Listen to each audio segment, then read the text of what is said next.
noite. Boa noite. Boa noite. Aqui no nosso Sastana, né? Que também é feito em parceria com a aula, né, aulas, concurso de língua e cultura croata, que está acontecendo agora no segundo semestre de 2025, né? Então, a gente está fazendo essa parceria, né, no âmbito aí das atividades da SADA, né, da Sociedade de Amigos da Dalmácia, isso também tudo se relaciona com as comemorações ainda, né, dos 100 anos da imigração maciça de croatas ao Brasil, né? Então, nós já realizamos, né, um Sastana anteriormente, em setembro, teremos um outro Sastana ainda em novembro, né, para tratar de outros assuntos, e aí, justamente, pensando em trazer, né, pessoas que são conhecedoras, que são especialistas nas suas áreas, então temos a participação da Kátia, né, não só na função de presidente da associação, mas também como uma especialista, né, que trabalha com gastronomia, né, em tantos outros assuntos. Então, ela vai nos hoje apresentar essa temática, né, que não fala somente da comida, né, da alimentação, mas também da questão de ancestralidade, dos vínculos ancestrais que se estabelecem a partir da comida. E se tudo acaba, né, se tudo se esvai, né, se perde no percurso da história das pessoas ou das famílias que emigraram para algum lugar, talvez a comida seja a última, né, o último, assim, bastião, né, da preservação cultural, linguística, identitária, etc. Então, a culinária, muitas vezes de maneira escondida ou não tão abertamente, assim, né, colocada aí com um aspecto cultural, acaba permanecendo, né, nas famílias. Isso é muito importante para a gente pensar e complementar, né, uma discussão que tá sendo feita, né, no próprio curso de língua e cultura croata, que tem um segundo módulo que justamente é dedicado à imigração, ou seja, à imigração, né, dos croatas no Brasil, do histórico das relações, de aspectos variados, né, que a gente pode pensar com relação à chegada, né, dos croatas, que nesse caso, né, chegaram a partir de 1924, 25, maciçamente no Brasil por conta da situação econômica no então reino de sérvios, croatas e eslovenos, mas da própria Europa, da situação do mundo, da situação no Brasil, né, que também precisava, né, de mão de obra, né, para atuar nas fazendas e também na crescente indústria da cidade de São Paulo, que muitas vezes não é muito, digamos assim, não tem um efeito muito positivo, né, para a preservação de identidade, muitas vezes. Então, de novo, acho que aí o que a Kátia vai poder trazer, justamente essa questão da comida, e para nós, sempre pensando nessa ótica, quem está frequentando, né, o curso, mas também quem está nos aqui acompanhando mais pelo Sastana, né, mais pela temática, pela Kátia, pensando na imigração e, né, nessas comunidades diaspóricas, como é a nossa comunidade croata, no Brasil. Então, dando um pouco essa introdução, né, para ver se ainda chegava mais alguém.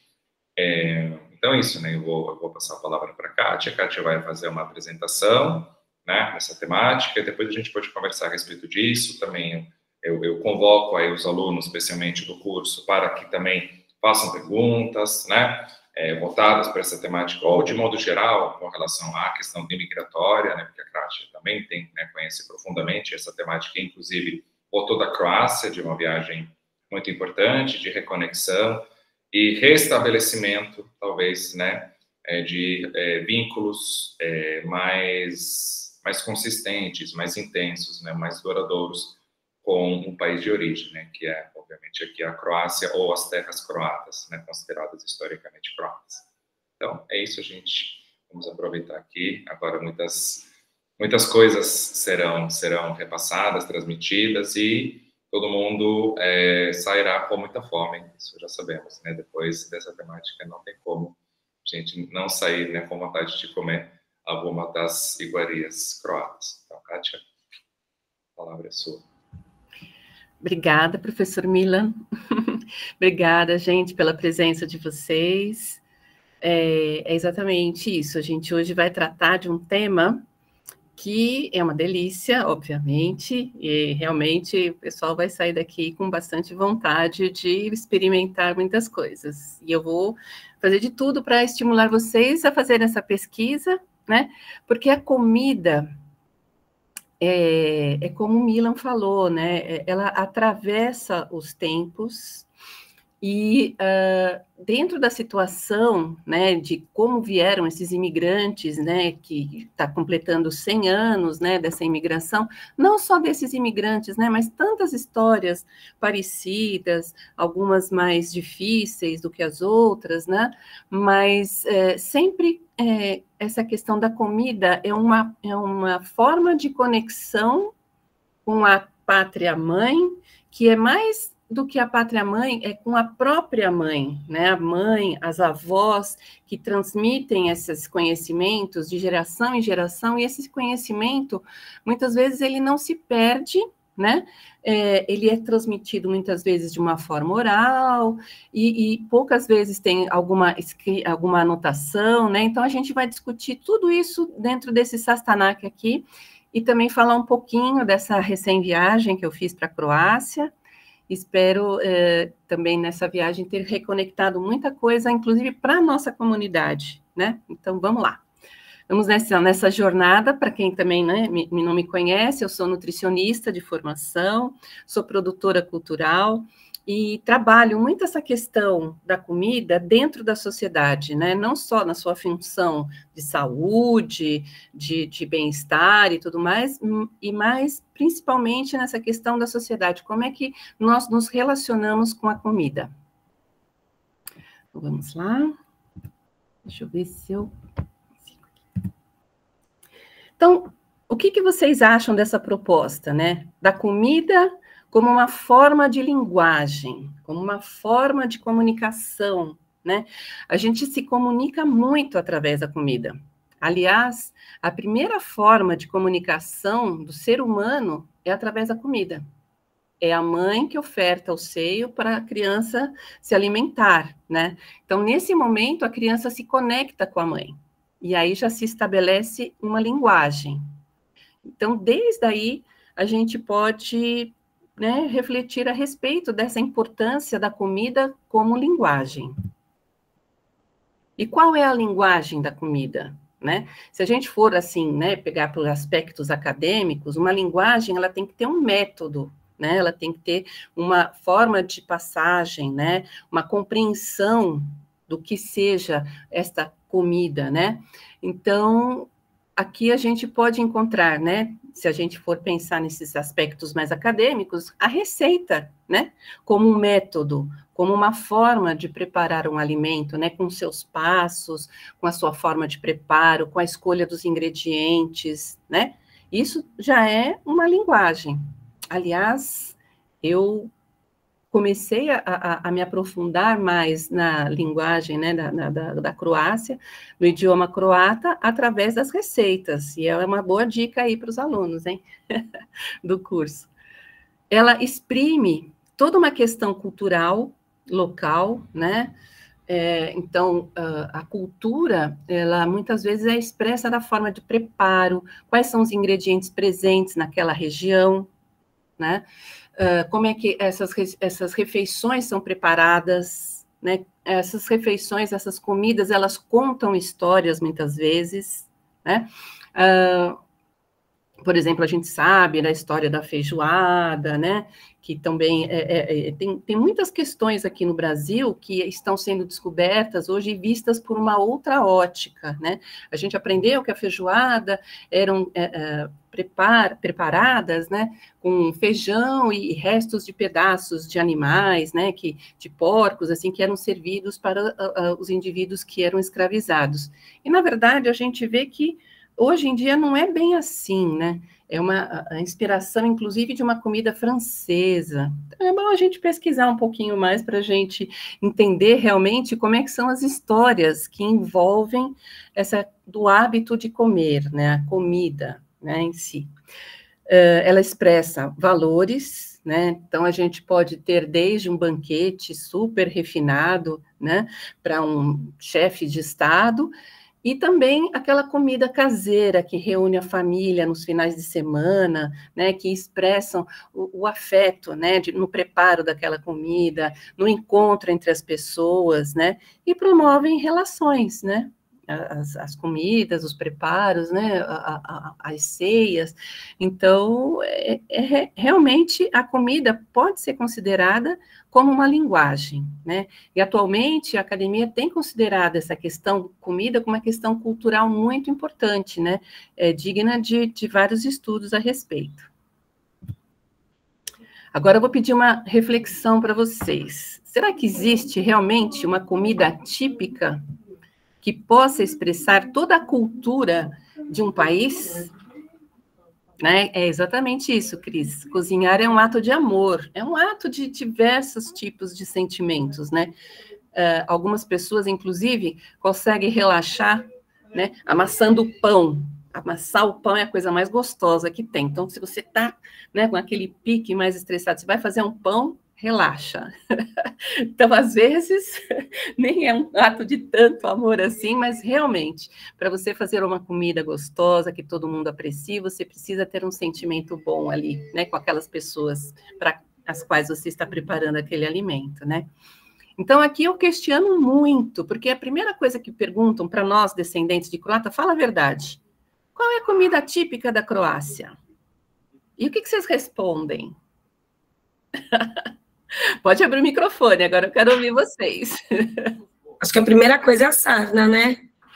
A sarma. Aí, a Cris, sarma. Quem mais? Mais alguma? Zeia. Para mim é Zeia. Zeia, perfeito, Vladimir. Falei. Zeia, exatamente. Então. Orelhacha. Makovnjača, boa, Tamara. Makovnjača. Então, difícil, né? A maioria das pessoas realmente vai falar assim, né, de uma certa forma, sarma. Mas vocês sabiam que a sarma não é croata? E o cevačići? É croata? Pois é, vamos conversar sobre isso. É uma mistura. É sempre bom a gente lembrar que a Croácia não é um país isolado, nunca foi, e ela a localização dela, ela é muito propícia a muitas trocas. E também tem uma história milenar, né? Muitas vezes as pessoas falam, nossa, a Croácia é um país jovem, tem apenas 30 e poucos anos. Não é bem assim, né? Tem toda uma história ancestral e como é que a Croácia se relacionou com os povos que estiveram presentes dentro da sua história. É isso que a gente vai ver um pouquinho aqui. Então, quais são as influências culturais, as principais, né, que poderiam ter influenciado na culinária croata? Então, aqui eu coloquei mais ou menos uma ordem, né, cronológica, mas está meio embaralhada aqui também. Para começo de conversa, a Croácia, ela está hoje, né, numa região que era habitada por ilírios, que eram tribos antigas, né, que viviam ali às margens do Mediterrâneo, às margens do Adriático, né? Hoje tem-se poucos vestígios desse povo.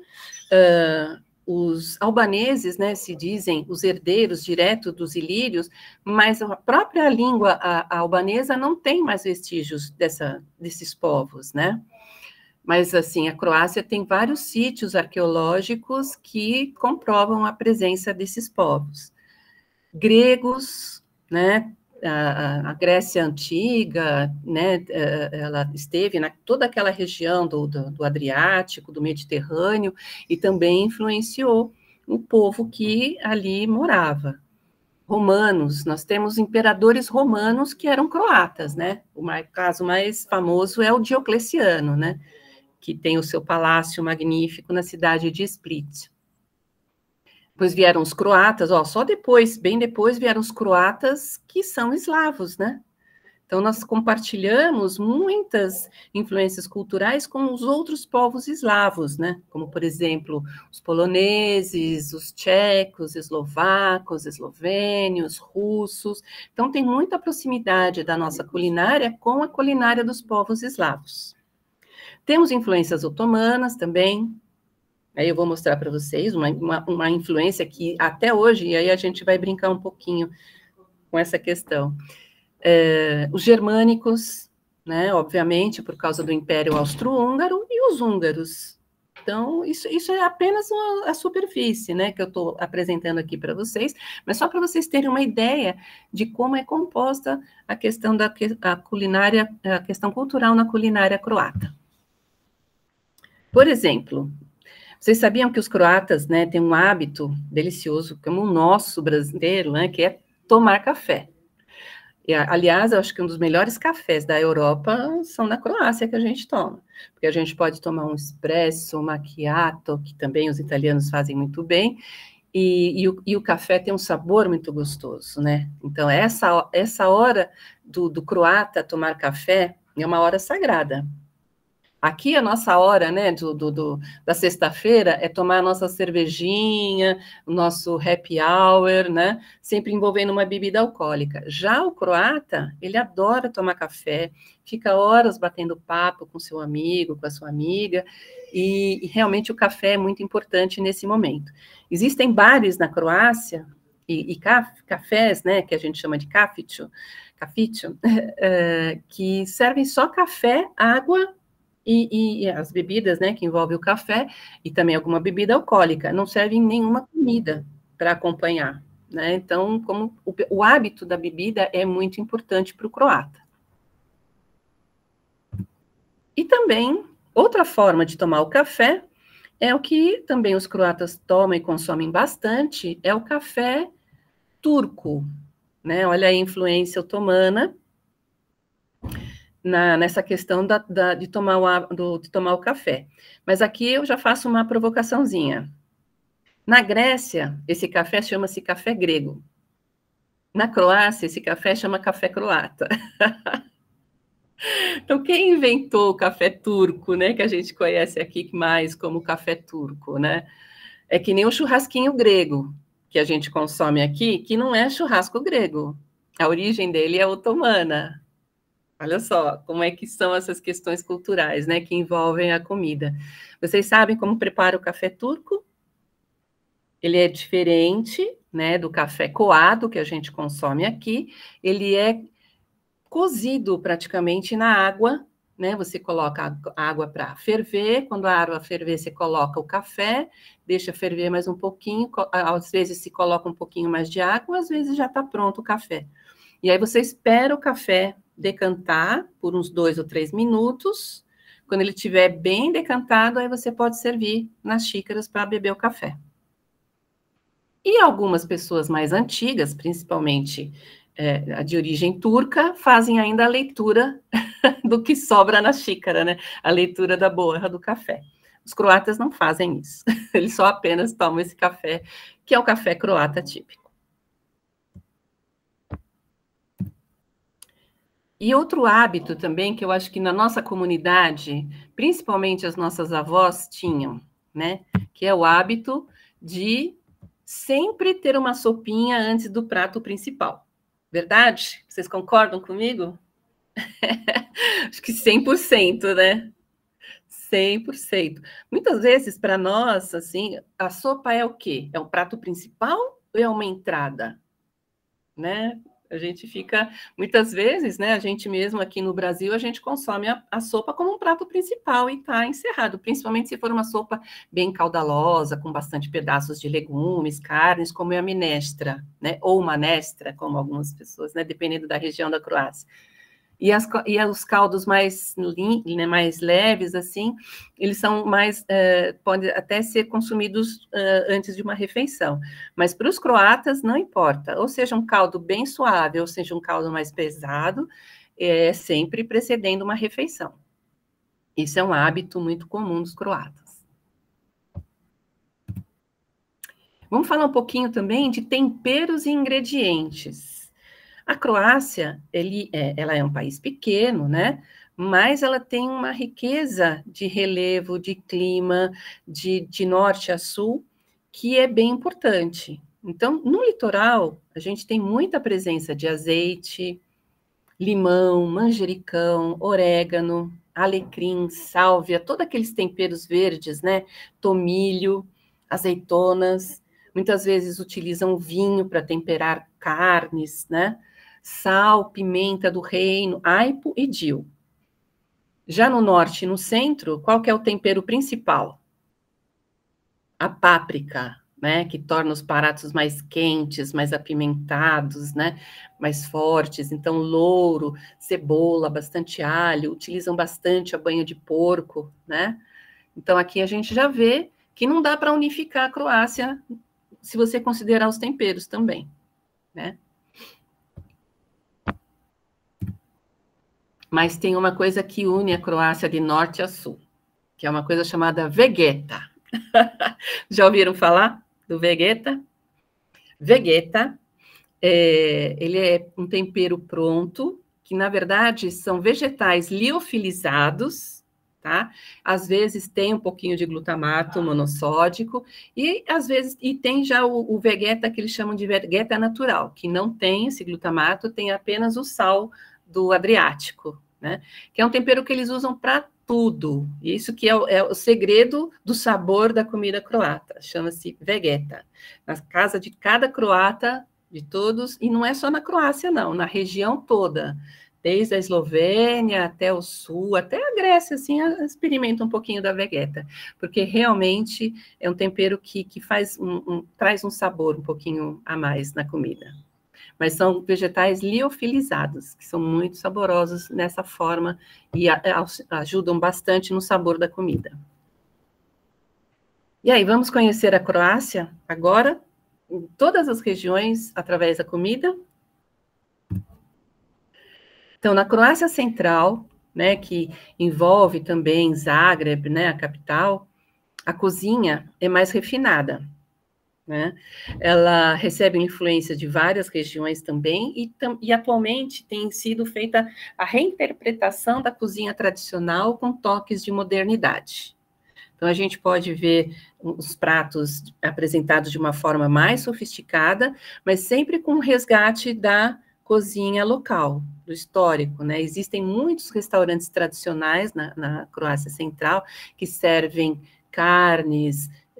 Aí eu vou mostrar para vocês alguns exemplos aqui. Por exemplo, Zagrebački odrezak, né? Que geralmente é uma carne de porco ou de frango, também pode ser de carne bovina, mas sempre tem um presunto e um queijo no meio. E aí se fecha, faz um empanado, frita-se essa carne e serve-se com batatas. Vocês já ouviram falar, já viram esse prato em algum lugar antes? Eu já, a Adriana também. Vocês já ouviram falar num frango à la cordon bleu? É exatamente isso, né? Mas aqui é um prato típico de Zagreb, por exemplo, né? E é muito saboroso. Isso, em Zagreb se aprecia muito as carnes, né? E o Strukli? Zagreb é a capital do Strukli. Todo mundo que vai lá para Zagreb tem que experimentar o Strukli, que é uma massa fina, com bastante queijo. Ela pode ser salgada, ela pode ser doce, pode ser colocada geleias também para acompanhar, que é uma delícia. Na Eslavônia, a gente já tem, que é mais ao leste da Croácia, nós temos um solo fértil, com várias planícies, rios, né? Rio Sava, Drava, Danúbio. Temos a hospitalidade eslavoniana muito presente e a presença também de carnes e embutidos nas refeições. Aqui a gente tem o famoso kulen. Vocês já ouviram falar do kulen? Kulen é tipo um salame, um pouco maior, mas bem apimentado, com páprica, né? Então, aqui a gente vai ter linguiças também bastante apimentadas, né? A kobasica, o kulen e outras carnes também que se usam bastante páprica. O pápricas, já ouviram falar do pápricas? É como se fosse um goulash, mas bem mais apimentado, e pode ser não só de carne, pode ser de peixe, o pápricas, pode ser de carne de frango também, pode ser carne bovina ou carne de porco, né?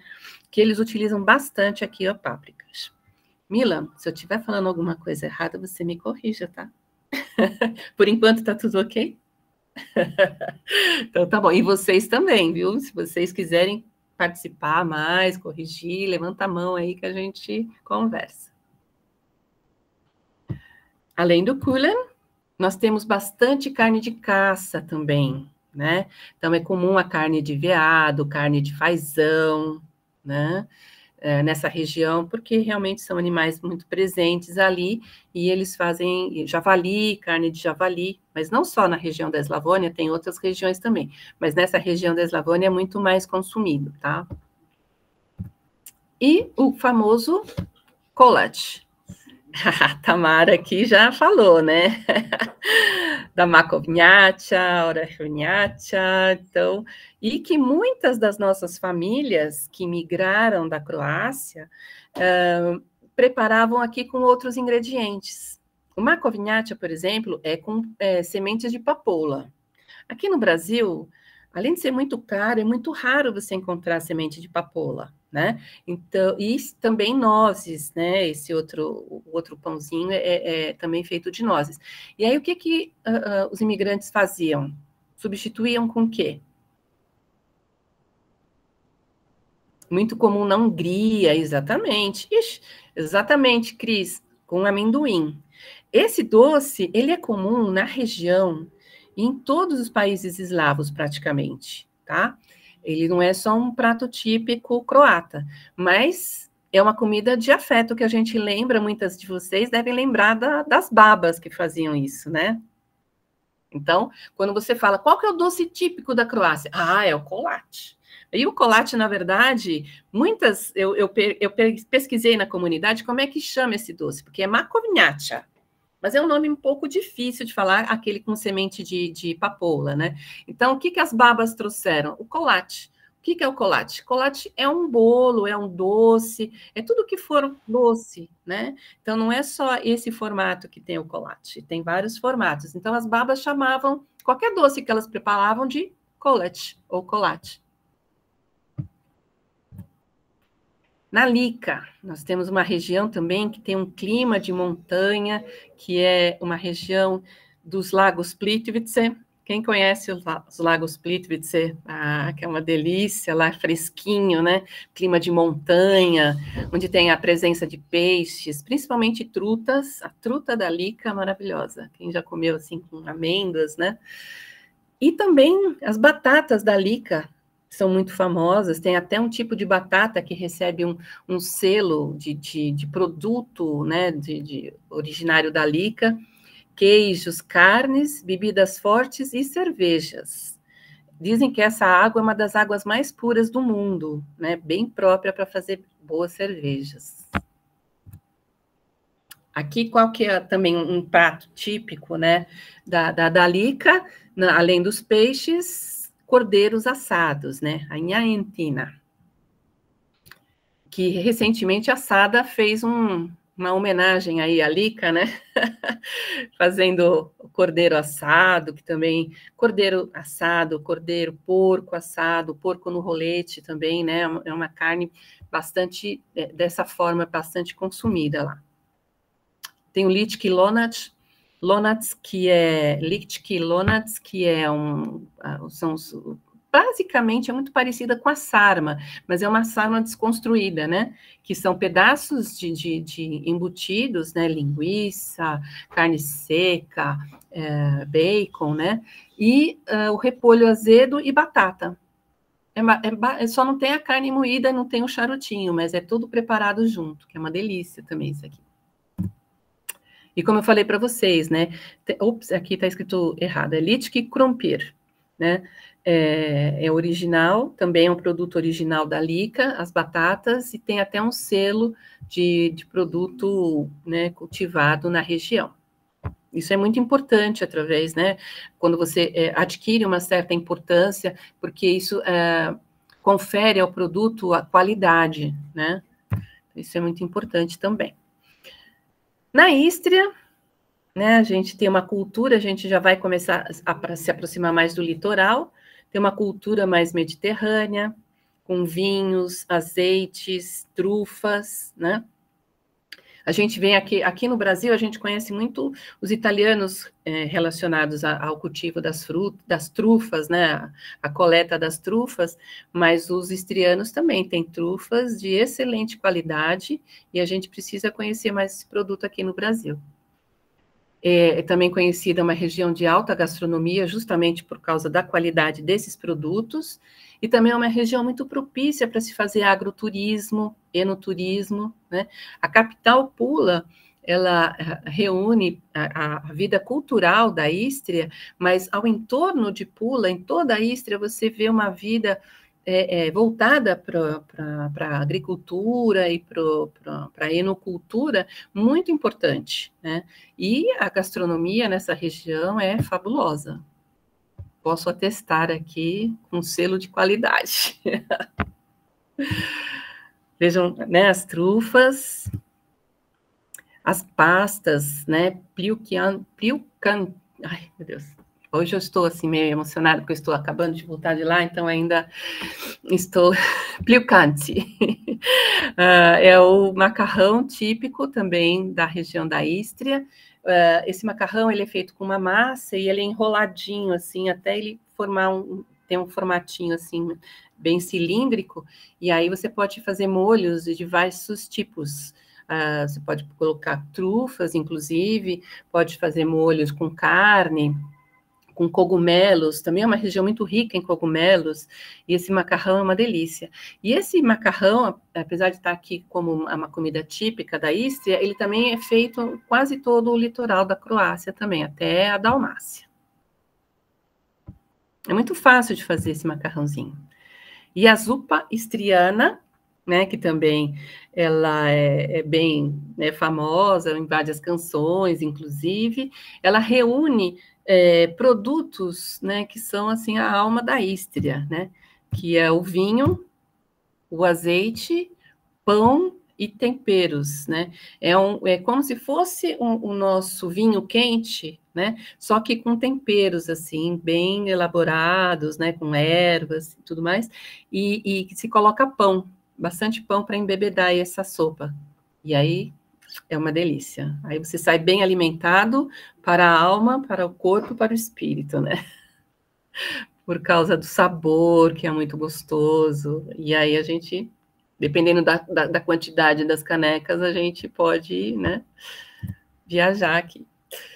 Outra região também que é importante a gente conhecer é a região da Baía de Kvarner, né, o Golfo de Kvarner, que reúne várias ilhas e também tem uma característica climática importante, que tem uma cultura gastronômica também mediterrânea. O relevo é bem composto de mar e montanhas, bastante frutos do mar, limões, laranjas, e aqui a gente tem um queijo também muito importante, que recebe um selo de qualidade, que é feito só nessa região, que é o pasque-sir. O pasque-sir é um queijo que ele tem um sabor típico daquela região, porque ele é um queijo de ovelhas que comem um tipo de planta, que é um alecrim que dá só nessa ilha, e que passa para o leite e que traduz para esse queijo um sabor único, né? Então, ele já ganhou vários campeonatos de melhor queijo do mundo, e realmente o sabor dele é bem diferenciado, bem gostoso, bem peculiar. Outro doce que é muito famoso na região e que usa bastante amêndoas é a rábsca torta, né? Que vocês vejam, nessa região de Pag também, nessa região do Golfo de Kvarner, né? Uma coisa bem famosa também são as rendas de Pag. Apesar de ser, né, uma torta da ilha de Rab, também passa essa tradição, né, do rendado, do bordado, passa também para a doceria, né? Então, eles fazem um doce muito delicado, composto de bastante amêndoas, açúcar e massa, né? Aí, quando a gente vai descendo um pouquinho mais, a gente encontra a Dalmácia, né? Que tem um microclima também diferenciado, produz queijos também, produtos derivados do leite de ovelha, ervas aromáticas, frutos do mar, né? Como, por exemplo, polvo, né? Na salada de Robotnica. Aqui a gente tem um exemplo de peca, né? Que é uma forma de preparar que parece um sino, né, que se coloca, tem uma travessa, uma tampa alongada, que parece um sino que você coloca sobre o alimento ali, e coloca num forno como se fosse um forno de pizza, e deixa ali assando por várias horas. Essa forma de preparo chama-se peca. A lula também muito presente, a lignja, né, em croata, que também é feita aqui, a gente tem a lula no gradele, que é feito na grelha também, pode ser cozida, pode ser assada, pode ser frita, pode ser recheada, várias formas de fazer lula. Em Split, nós temos um prato típico que chama pastiçada, que é uma carne que fica marinada durante 24 horas no vinho e especiarias, vinho, azeite, alho, cravo da Índia, noz moscada e canela. Fica essa carne fica marinando durante 24 horas e depois um cozimento muito lento, de 2 a 4 horas, para ele pegar um sabor, né, ter aquele molho bem grosso, assim. E o que acompanha é um nhoque, que é nhoque mesmo que a gente fala na Croácia. E aqui, o prato de conforto da maioria dos croatas que são da ilha de Korčula, né? Zeia. Zeia é aquela comida que a baba fazia, que é a comida mais simples do mundo, que é cozinhar uma verdura com batata, temperar com azeite e sal, né? Uma fatia de pão e um copo de vinho, a sua refeição já está completa. A baba sempre fazia zeia com vários... Na Croácia, se faz com blitva, que é um tipo de verdura que não tem aqui no Brasil, mas a minha baba, por exemplo, fazia com couve tronchuda, couve, manteiga também, é muito próximo do sabor da blitva, espinafre, brócolis, né? Então, aqui no Brasil também foi adaptada essa zeia, pela falta da blitva original. Então, a baba fazia com a verdura que tinha disponível e ficava gostoso também do mesmo jeito. Algumas pessoas, inclusive, colocam um pouquinho de alho, que pode ser um alho frito ou pode ser um alho simplesmente picado e misturado com azeite, sal e pimenta do reino. E o prosciutto, hein, gente? Nossa, que delícia! Então, prosciutto não é só na Dalmácia, tem na Ístria também, tem em quase toda a Croácia, né? Então, vocês veem que a nossa querida Croácia tem produtos realmente que não deixam, né, em situação inferior com nenhum outro país, né? Porque os espanhóis têm o presunto pata negra, os italianos têm o prosciutto, mas nós temos o nosso prosciutto, que é diferente, o sabor é levemente, né? Dependendo da região ali, tem as suas diferenças no sabor, e é maravilhoso. E o Prošek, vocês já ouviram falar nesse vinho? Prošek? Prošek, ele foi tema, inclusive, de uma contenda com a Itália, que proíbe a venda do Prošek fora das fronteiras croatas. Vocês sabiam? Porque o Prošek tem um nome que lembra um outro vinho italiano. Qual? Prosecco. Por quê? Nós estamos lendo aqui, nós somos alunos do curso de croata, e nós estamos lendo aqui Prošek, certo? Mas quando o latino vai ler Prošek, ele vai ler Prosek, Então, eles falaram, olha, vocês podem comercializar o vinho, mas podem mudar o nome. Mas falar isso para um croata não é assim tão fácil. Para um vinho que tem uma tradição milenar também. Esse vinho, chamado Prošek, é uma receita que diz a lenda, ou os historiadores, que foi um vinho preparado pelo próprio imperador Diocleciano, que juntou algumas uvas autóctones da região da Dalmácia e produziu um vinho muito semelhante ao vinho do Porto, tá? Mas ele é mais, ele tem uma outra coloração, ele tem um sabor completamente diferenciado, mas ele é um vinho de sobremesa, ele é um vinho doce, né? E ele foi feito para melhorar a digestão, é um vinho digestivo. Então, não tem nada a ver com as características do vinho Prosecco, que ele é meio espumante, ele é mais seco e ele é claro, né? Não tem nada a ver. Mas, quer dizer, os croatas mantiveram o Prošek com o nome Prošek e os italianos que vendam os Prosecco deles no mundo inteiro. Mas os croatas, quem quiser experimentar um Prošek tem que ir até Split para experimentar o verdadeiro e original Prošek. E nós temos também como uma comida da comunidade, né, principalmente da comunidade de Blato e Vela Luka, da comunidade de Korčula, que é a lumblia. Se você falar para um croata de Zagreb o que é a lumblia, ele não vai saber. Mas a lumblia é uma conexão entre as comunidades croatas do mundo inteiro. Se você for na Austrália, na cidade de Melbourne, e tiver um croata de Blato, você fala, você conhece lumblia? Ele falou, olha, minha avó fazia. Né? Vocês conhecem a história da lumblia? Muitas pessoas aqui já conhecem, já ouviram essa história várias vezes, mas vocês não ficam bravos se eu contar outra vez?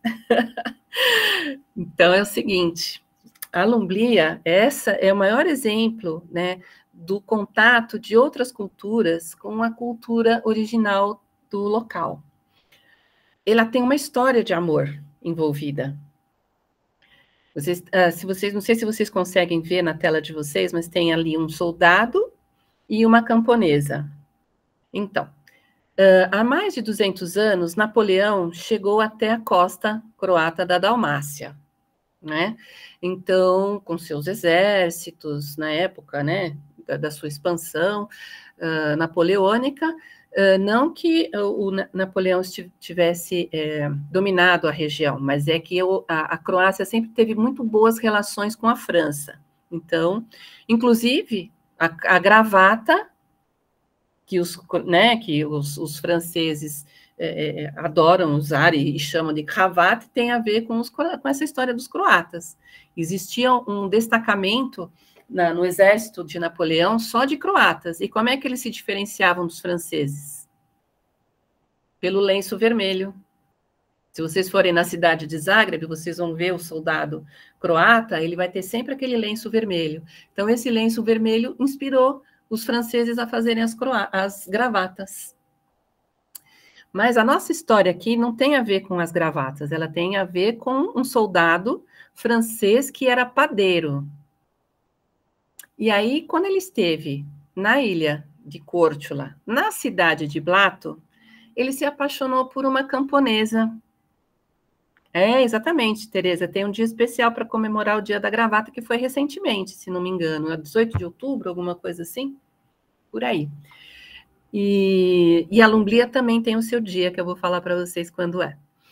E aí esse soldado se apaixonou por essa camponesa, só que soldado, vocês sabem, não tem, né, vida própria, ele tem que voltar conforme as ordens do seu capitão, do destacamento.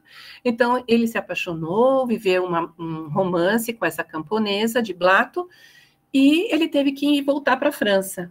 Mas antes de voltar, ele ensinou para ela, basicamente, o que é um pain d'épices. Pain d'épices é um pão de especiarias que existe na França, inclusive, mas ele é feito um pouquinho diferente do que a lumblia é feita hoje. E ele chegou para essa camponesa, deu a receita para ela. Então, essa lumblia, para quem não conhece, é um pão doce que vai cravo, canela, noz moscada, uva passas, licores, farinha, que mais? Vai fermento, raspas de limão, raspas de laranja. Então, é um pão que, quando você produz ele em casa, fica um aroma delicioso, né, em casa. E aí, ele ensinou essa camponesa a fazer esse pão e falou para ela, n'oubliez pas. O que quer dizer n'oubliez pas? Não se esqueça. Não se esqueça do quê? Dos momentos felizes que passamos juntos. Então, ele deu essa receita para que ela nunca se esquecesse dele. E o que ficou n'oubliez pas, ou n'oubliez pas, em croata? Ficou lumblia. E esse pão, ele é feito todo dia 25 de outubro e também no dia dos finados, para lembrar as pessoas queridas que partiram. E agora, com essa questão da imigração, né, já há 100 anos, ele também é feito para lembrar os imigrantes que partiram e nunca mais voltaram para as terras, né? Então, é um pão cheio de histórias. E, atualmente, Blato está resgatando essas histórias e conseguiu um selo internacional de qualidade e de produção. Na Croácia inteira, só quem pode fazer a lumblia é a cidade de Blato, e só com autorização de Blato é que as pessoas podem comercializar a lumblia fora de Blato. Então, é uma história muito importante e recomendo que, se vocês forem para a Croácia, vocês vão para a cidade de Blato, que lá tem uma barraquinha, que agora eles vendem lumblia o ano inteiro, e é muito saboroso, gente. Vocês imaginem as pessoas fazendo lumblia, no dia da lumblia, a aldeia inteira fica cheirando cravo e canela. É uma delícia.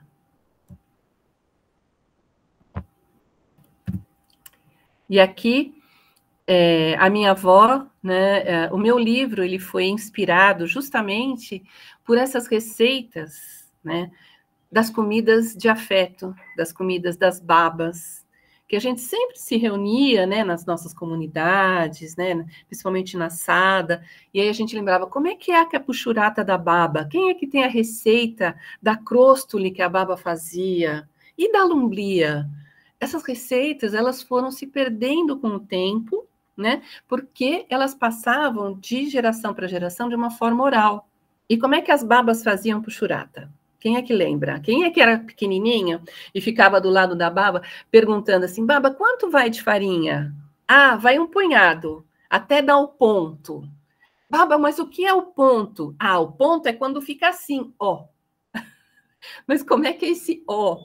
Qual é a quantidade, né, de água, de fermento, de açúcar, que ficava tão saboroso e tão maravilhoso, né, para aquelas crianças, né, que nós éramos. Então, a minha inspiração foi essa, sabe? Escrever as receitas das babas, pesquisar essas receitas na Croácia, para ver se essas receitas realmente eram feitas daquele jeito. E a minha surpresa foi muito grande quando eu descobri que realmente as receitas são feitas da mesma forma que a baba fazia, com algumas adaptações, né? E hoje em dia, eu acabei de voltar de lá, é uma reconexão, assim, que é indescritível, porque você lembra, você parece que vivencia a sua infância naquele lugar, né, que parece um conto de fadas, né, para muitas de nós, né, para muitos de nós, e que ele existe, ele é tangível, é possível você reconectar com isso e continuar passando, porque o maior tesouro que os imigrantes trazem nas suas bagagens, ele pode ser rico, ele pode ser pobre, ele pode ser milionário, ele pode ser paupérrimo, mas é a sua cultura, né? Então, a culinária, por ter essa questão da linguagem preservada, por ter essa questão do método, né? É uma linguagem que pode ser traduzida e passada adiante, e por isso que essa história ela consegue se perpetrar e passar ao longo das gerações. Eu quero saber de vocês, antes de falar os sites de pesquisa, né? Porque eu sei que todo mundo aqui também quer receitas. A Carmen tá doida para ter receitas em croata. Ela quer as receitas em croata. Eu gosto da Carmen, que ela gosta de desafios. Então, eu vou passar para vocês também sites para pesquisar, né, as receitas. Eu faço um convite a vocês, né? Aquela receita que vocês esquecida da baba. Muitas vezes, às vezes, tem pessoas que falam assim, como é que chama aquele bolinho que faz aquela forma? Aí a gente, vai perguntando para o outro, e aí acaba, né? A gente acaba chegando na origem do prato, e aí a gente acaba nomeando, e aí a gente vai atrás da receita. É praticamente uma busca ao tesouro, quando a gente faz isso, né?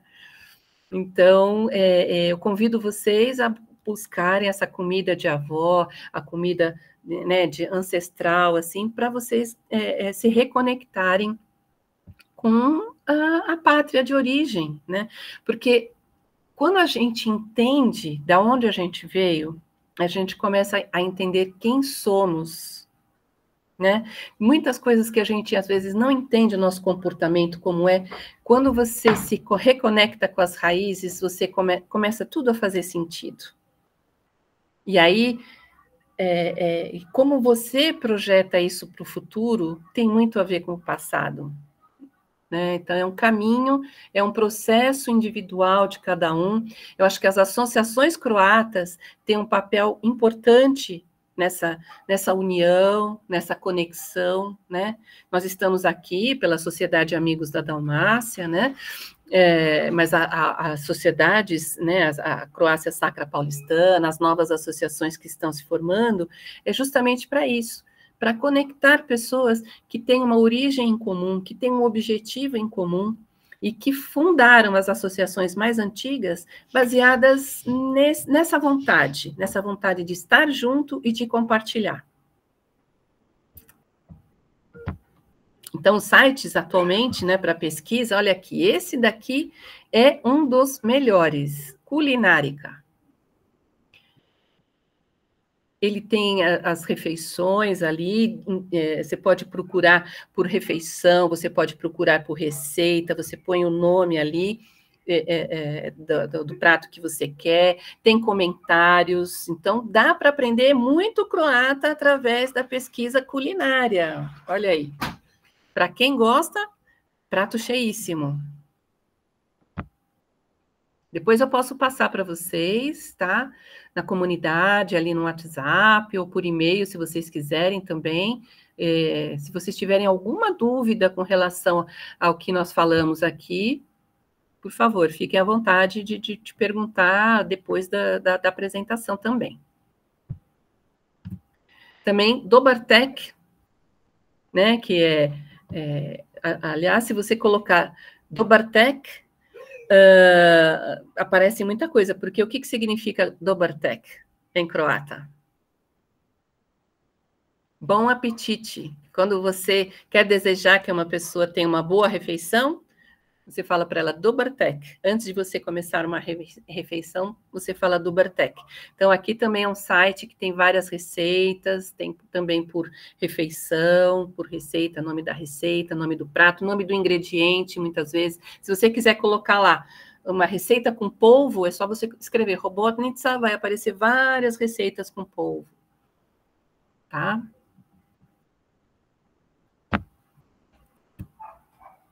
Então, é isso, eu faço um convite a todos vocês a fazer essa busca da comida ancestral, deixar um pouco de lado essa questão da comida típica, né?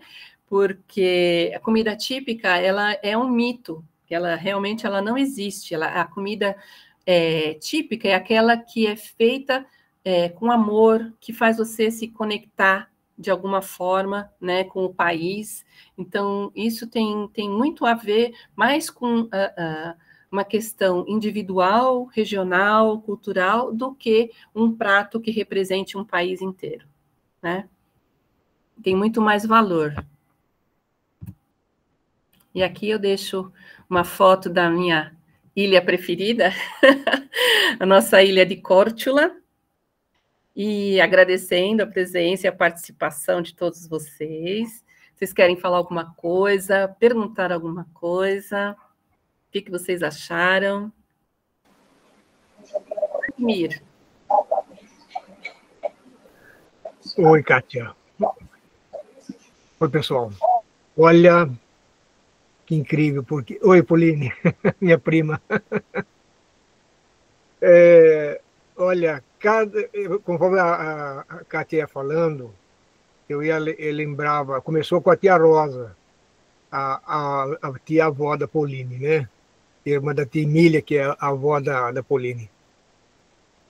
Cada uma das minhas tias, eu lembro e associado a um prato que elas faziam. Inclusive, a última vez que eu vi minhas tias, né?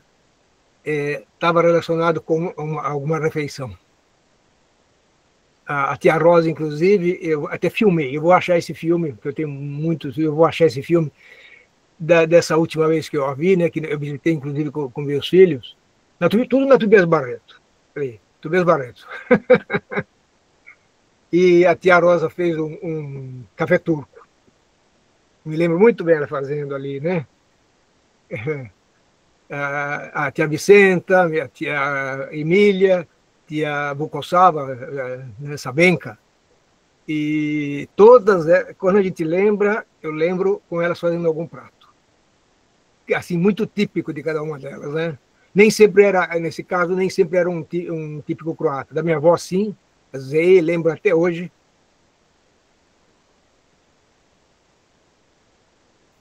Entendo, eu entendo você, Vladimir, eu entendo porque é exatamente assim que a gente se sente, né?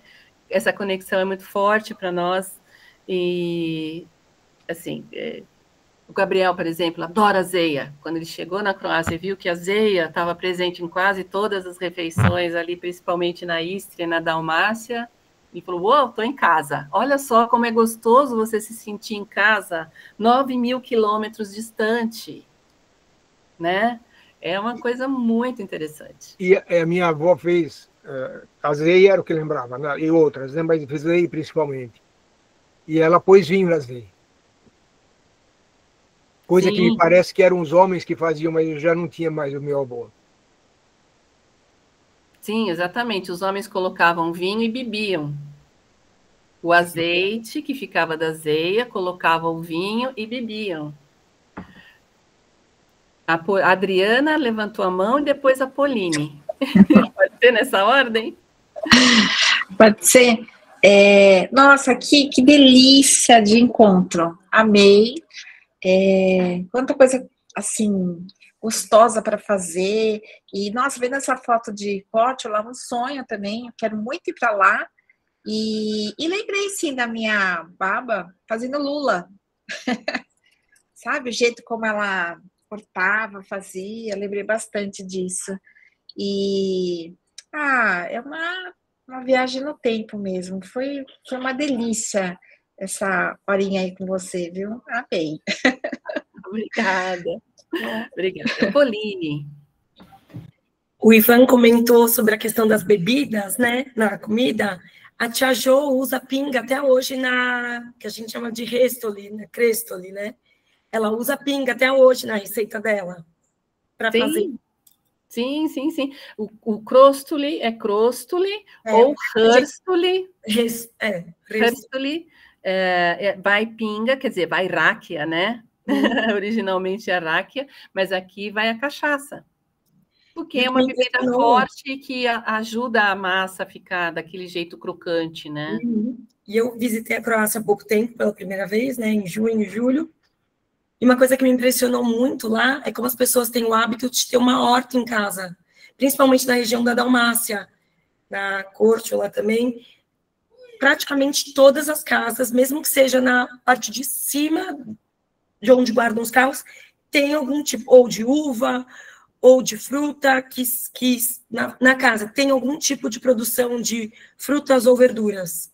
Num espacinho pequeno, a pessoa tem uma horta ali, com muito tomate, muitos legumes. Sim, a minha prima do meu marido, a gente foi recentemente, eu fiquei hospedada na casa deles.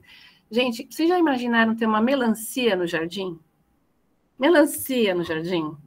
E aí a gente foi tomar um suco de limão, o pé de limão estava carregado. Aí você passeia pelas ruas assim, todas elas tinham uma arvorezinha com tangerinas, né, que é a mandarina, carregada de mandarina. Aí você quer fazer uma zeia, você olha assim, tá lá a blitva, que dá assim em todos os jardins. É uma coisa fantástica. Na questão de saudável, comida saudável, é assim, disparado, um lugar muito bom para se viver, né, a Croácia. O meu livro, quando ele foi lançado há 10 anos, ele recebeu um selo especial, um selo com o nome de Comida Mediterrânea Tradicional e Saudável. Porque é isso, né? E quando eu fui publicar o meu livro, o meu editor falava, mas não é possível, essa comida é tão simples. Jura que você quer publicar? Verdura, batata e azeite. Eu falei, é isso mesmo, vamos publicar, mas esse bolinho aqui, puxurata, é bolinho de chuva. Eu falei, não, bolinho de chuva não, é o bolinho da baba, é bem diferente do bolinho de chuva, a crostoli, né, o peixe assado. Ah, mas isso é um peixe assado. Eu falei, não, não é só um peixe assado, é um peixe assado com ervas, com azeite, né? Então tem tudo isso. Então, na Croácia, realmente, curiosa também, viu, Paula? Curiosíssima. Eu já vi ela até em caixa, assim, de presente. Deve ser linda. Deve ser linda e saborosa. E uma questão, como a gente estava falando, né? Como o Vladimir ressaltou, dá dó de comer mesmo, Cris. Como o Vladimir ressaltou, cada baba tem o seu jeito de fazer, né? Porque, olha só, Korčula, que é uma ilha, que é uma das maiores ilhas da Croácia, ela é bem povoada, né? Blato é a principal cidade, porque é maior, né? Mas me contaram que lá, só em Korčula, tem 7 dialetos diferentes. 7. E que também, uma coisa que eu já tinha percebido na comunidade, cada família tem o seu jeito de falar. Eu descobri, Milan, que Jezva tem um outro nome numa família, como é que ela chamava? Cucumats. Eu falei, mas por que Cucumats? Ah, porque o Barba Marim, com seus 90 anos, na hora que falava, não queria falar Jezva, sabe o que é? O Jezva é onde você prepara o café turco, né? Que é tipo um bulizinho, mas bem diferenciado, com um cabinho mais comprido, mais bojudinho, assim, né? Então, isso se chama Jezva. E a Jezva, a pessoa que me hospedou também falou, não, mas Jezva também não é croata, é bosanski, é da Bósnia. Mas que a gente usa aqui e tudo mais. E na casa delas não era Jezva, era Cucumats. Porque o Barba Marim batizou aquele instrumento de outra coisa. E o que significa Cucumats? Ah, Nista. Então é assim que se cria, que a língua é viva, né? Que a língua está aqui, ela é reflexo de muitas questões culturais, afetivas, né? Então a língua não é uma coisa estática, ela é viva, ela é constante evolução junto com a gente.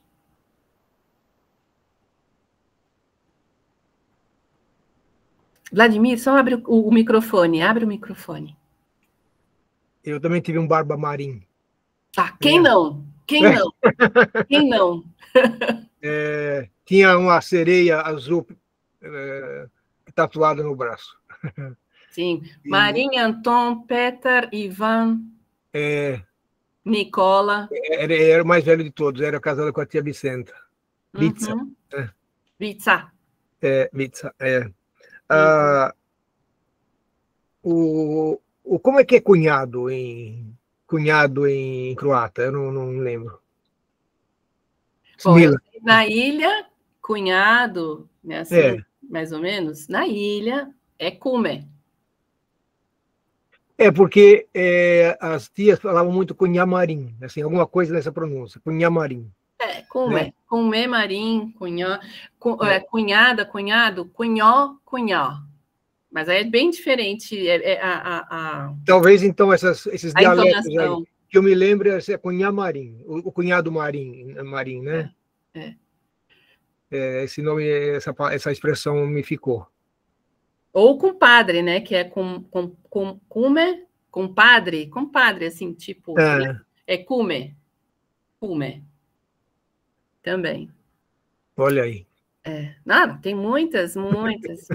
Todos eles sabem, né? Ainda existe um jeito de falar, que eles falam que é o jeito de falar Blatchani, que está meio que desaparecendo, né? Porque muitas das coisas que a gente fala, não se fala mais lá. Mas eles estão num movimento de resgate disso. Então, eles têm dicionários do Blatchani antigo, né? Tem para crianças, inclusive, eles estão estimulando as crianças, né?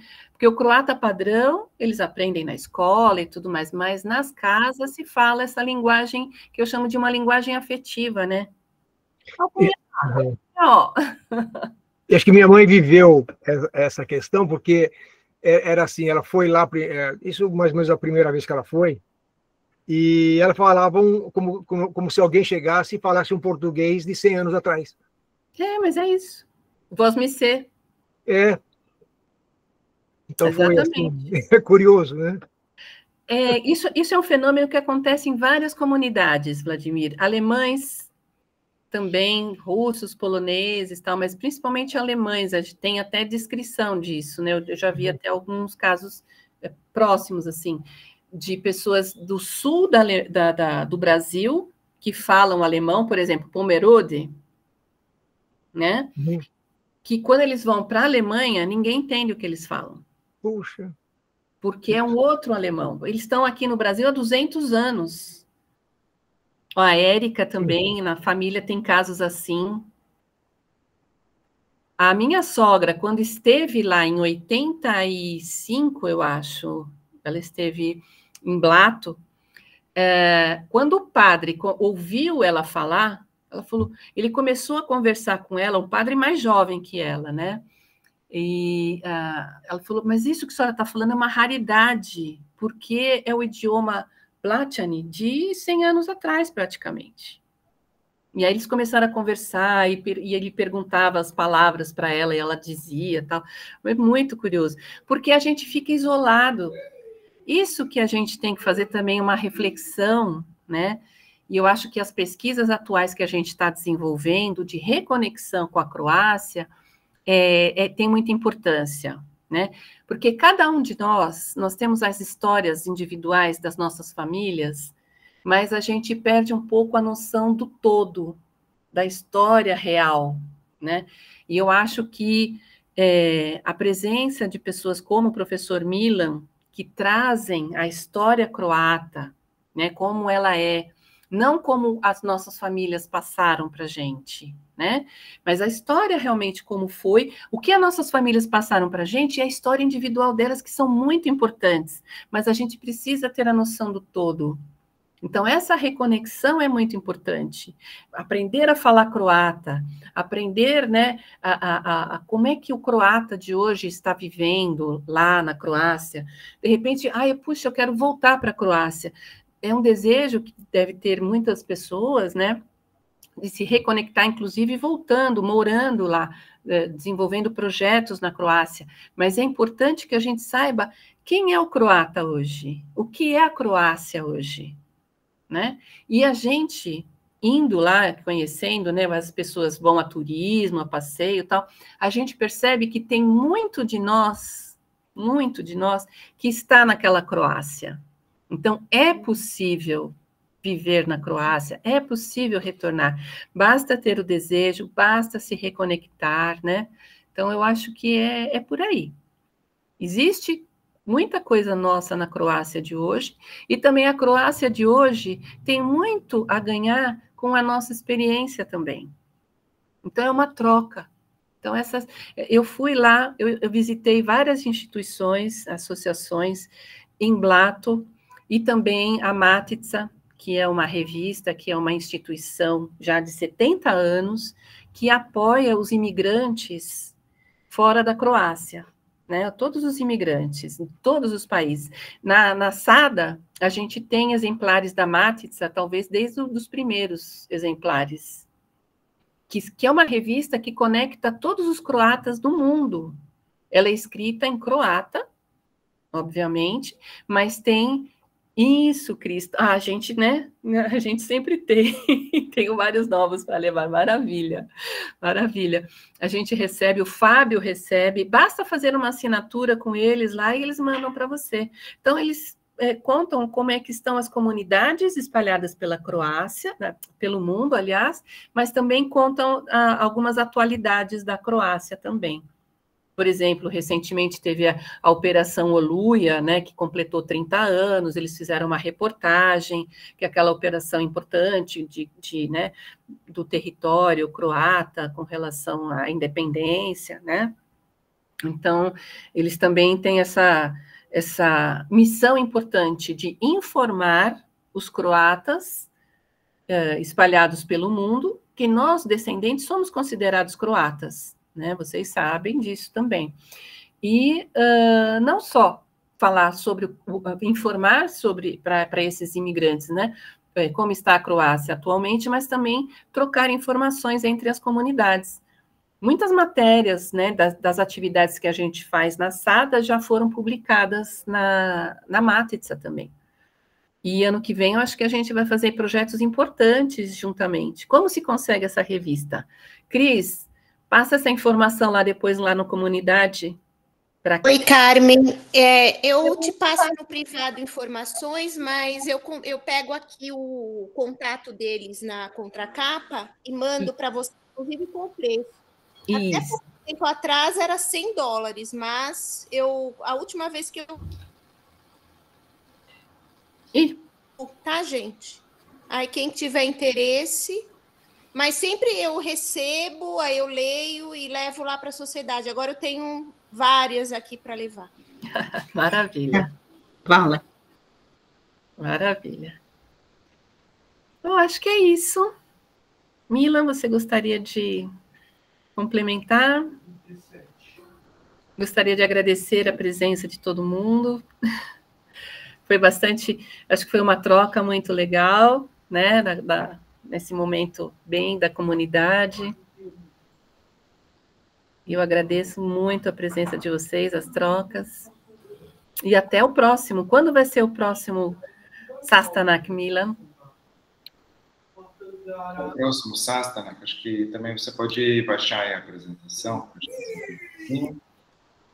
Uhum. Muito.